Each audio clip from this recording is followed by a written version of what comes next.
আজি আমার উদ্বোধনী অনুষ্ঠান হল এসটিউট ইন্টারন্যাশনাল একাডেমির যত বরপেটার অবস্থিত। আমার অনুষ্ঠানের মেইন মটো আর ভিজন আমি অলরেডি জানাইছো, visionary commitment toward excellence and mentorship.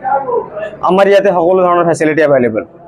ইয়াতে ইন ক্যাম্পাস হস্টেলৰ পৰা লৈ পেলাই library intake more than 40, in campus hostel capacity more than 60, plus ইয়াতে full fledged ICT based classroom, যত আমার ইয়াতে এভেইলেবল আছে 86 inch digital board, interactive panel. আৰু লগতে আমি ইয়াতে এটা বস্তু আপোনালোকক জনাইছো যে 1 faculty 10 student mentorship model. 1 faculty 10 student mentorship model, যোনটো মডেলে কি হ'ব, এটা স্টুডেন্টৰ holistic growth, synergistic growth in a long run help কৰিব।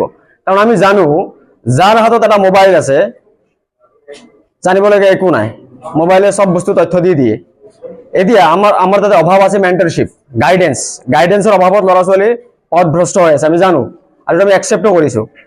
কিতাপ পুথি লগতে আমাৰ মেটেৰিয়েলছৰ কমি নাই, আমাৰ তাতে কমি আছে গাইডেন্সশিপ আৰু মেন্টৰশিপৰ অভাৱ আছে। সেইটো বস্তু আমি লক্ষ্য ৰাখি পেলাই এটা দৃষ্টিভংগীৰে আমি আগুৱাই যাবলৈ সক্ষম হ'ম। আপোনালোকে আশীৰ্বাদ কৰিব। Astute International Academy in the long run we will prosper, we will thrive in Barpeta district. আমাৰ মেইন দিশটো হ'ল যে ল'ৰা ছোৱালীবোৰৰ যিমানখিনি বস্তু মই মোৰ লাইফত কেৰিয়াৰত in masters, in my coaching, in my APSC or UPSC coaching, as I have cleared 2 entrance examination, CSR NET and CSR SLAT, লগতে মই মোৰ ব্যক্তিগত কেৰিয়াৰত, একাডেমিক কেৰিয়াৰত মই 5খন PhD এন্ট্ৰেন্স ক্লিয়াৰ কৰিছো। Guru Gobind Singh Indraprastha university Delhi, Tezpur university, Guwahati university, ভট্টদ্বীপ ইউনিভাৰ্চিটি আৰু আসাম ইউনিভাৰ্চিটি। কিন্তু মই শেষত যাই পেলাই কটন বিশ্ববিদ্যালয়তে নামভৰ্তি কৰালো PhDৰ কাৰণে, গৱেষণাৰ কাৰণে। মই জানো এতিয়া মডাৰ্ণ যুগত আমাৰ ল'ৰা ছোৱালীবোৰে মেইনলি প্ৰব্লেম ফেচ কৰি আছে আপোনাৰ এন্ট্ৰেন্স এক্সামিনেশ্যন লৈ, কাৰণ সকলো দিশতে এন্ট্ৰেন্সবোৰ দিনে দিনে টাফ হৈ যাই আছে। ইভেন কি ফাৰ্ষ্ট ইয়াৰত এইবাৰ প্ৰথমৰ বাবে অসম চৰকাৰে, আমাৰ গভৰ্ণমেণ্টে, বোৰ্ডে, Assam higher secondary education council বোৰ্ডে কি কৰিলে, ফাৰ্ষ্ট ইয়াৰৰ ষ্টুডেণ্টৰ কাৰণে কি কৰিলে, আপোনাৰ 45 মাৰ্ক, এবাৰ 50% মাৰ্ক কি কৰিলে, আপোনাৰ MCQ বেস্ট কৰি দিলে। চ' দিনে দিনে কম্পিটিশ্যন টাফ হৈ যাই আছে। ইয়াৰ কাৰণে কিতাপ পুথিভঁৰাল ক্লাছৰুম এইবিলাকৰ কাৰণে নহয়, ইয়াতে আমাৰ অভাৱ হৈ আছে মেন্টৰশিপ, যোনটো আমি ফ'কাছ কৰিম মেন্টৰশিপ মডেলত। এতিয়া বেলেগ অনুষ্ঠানে কৰে বা নকৰে, কিন্তু আমি ইন এ লং ৰান আমি এবছৰৰ এটা টাৰ্গেট লৈছো যে এবছৰ এটা ষ্টুডেণ্ট বা 10টা ষ্টুডেণ্ট এজন গাইডৰ আণ্ডাৰত মেন্টৰশিপ পাব।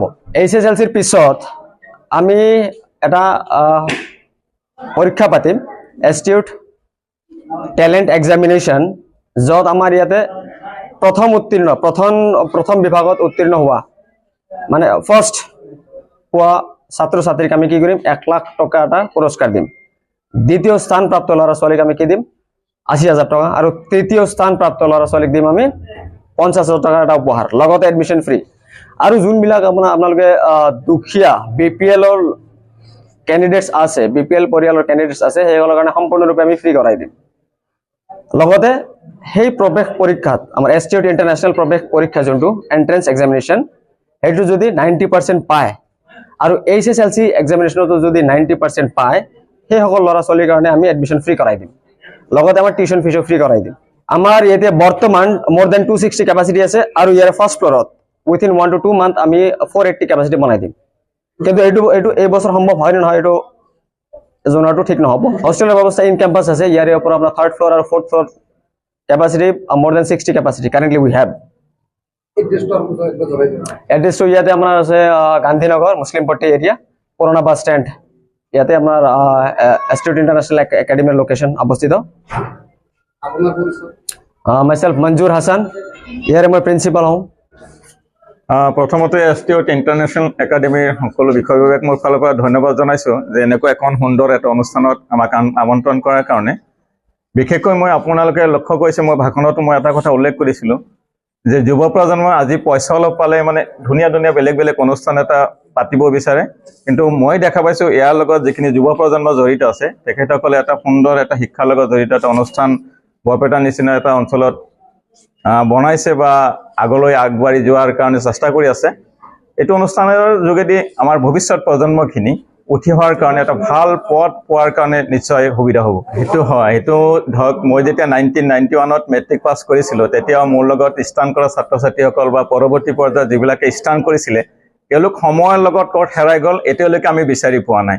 কিন্তু আমি সাধাৰণভাৱে যদি আমি প্ৰথম বিভাগত উত্তীৰ্ণ হৈ হায়াৰ ছেকেণ্ডেৰী তাৰপিছত ডিগ্ৰী ইত্যাদি ইত্যাদি কৰাৰ পিছতো হয়তো আমি ভাবোঁ যে আমি কিবা এটা সমাজক দিব পাৰিছোঁ। ঠিক তেনেকুৱাকৈ মই এটা কথা আহ্বান জনাম যে আমাৰ এই অনুষ্ঠানৰ যোগেদি বা আমাৰ এই অনুষ্ঠানৰ লগত যিখিনি ফেকাল্টি মেম্বাৰ্ছ আছে তেওঁলোকে গুণগত শিক্ষা দিয়াৰ কাৰণে চেষ্টা কৰিব, যাতে সিহঁতে কোনোবা এটা স্কুলৰ লগত বা এটা অনুষ্ঠানৰ লগত যাতে তেওঁলোকে কণ্টেক্ট নহয়, কি কয় চুক্তিবদ্ধ নহয়, যাতে যে আমাৰ ষ্টুডেণ্টখিনিক আপোনালোকে 95, 98 ইত্যাদি ইত্যাদি % বনাই দিব, যাতে আমাৰ পৰৱৰ্তী সময়ত এডমিশ্যনৰ কাৰণে ভাল ফলাফলৰ পোৱাৰ পিছত যাতে আমাৰ অভিভাৱকসকলে আমাৰ এই অনুষ্ঠানত এডমিশ্যন ল'বৰ কাৰণে আহে, সেনেকুৱা চিন্তাধাৰাৰ পৰা বিৰত ৰাখি যিখিনি পাৰে যিমান সম্ভৱ ছাত্ৰ ছাত্ৰীসকলক যাতে তেওঁলোকে যিমানখিনি ইয়াতে অধ্যয়ন কৰি পৰীক্ষাত গৈ যিমানখিনি লিখিব পাৰে সেনেকুৱা শিক্ষাদানেৰে যাতে অনুষ্ঠানখন পৰিচালনা কৰে সেই আশা থাকিব। মই এছটিউট ইণ্টাৰনেশ্যনেলৰ যিখিনি কাৰ্যকৰ্তা আছে বা তেওঁলোকৰ বিষয়ববীয়াসকলৰ লগত মই আলোচনা কৰিছিলোঁ। তেখেতসকলে কৈছে যে তেওঁলোকে ফেকাল্টি মেম্বাৰ্ছৰ লগত ইতিমধ্যে চুক্তিবদ্ধ হৈছে যে তেওঁলোকে কমচে কম এটা কাৰ্যকাল তেওঁলোকে পাৰ কৰিবই লাগিব। কিন্তু তাৰ পিছতো ধৰক কোনোবা ছাত্ৰ ছাত্ৰীসকল যদি কোনোবা শিক্ষক শিক্ষয়িত্ৰীসকলে ভাল এটা ইয়াতকৈ ভাল এটা স্থান পায় তেওঁলোকক তো যাব দিবলগীয়াটো এইটো এটা গতানুগতিক নিয়মে হয়।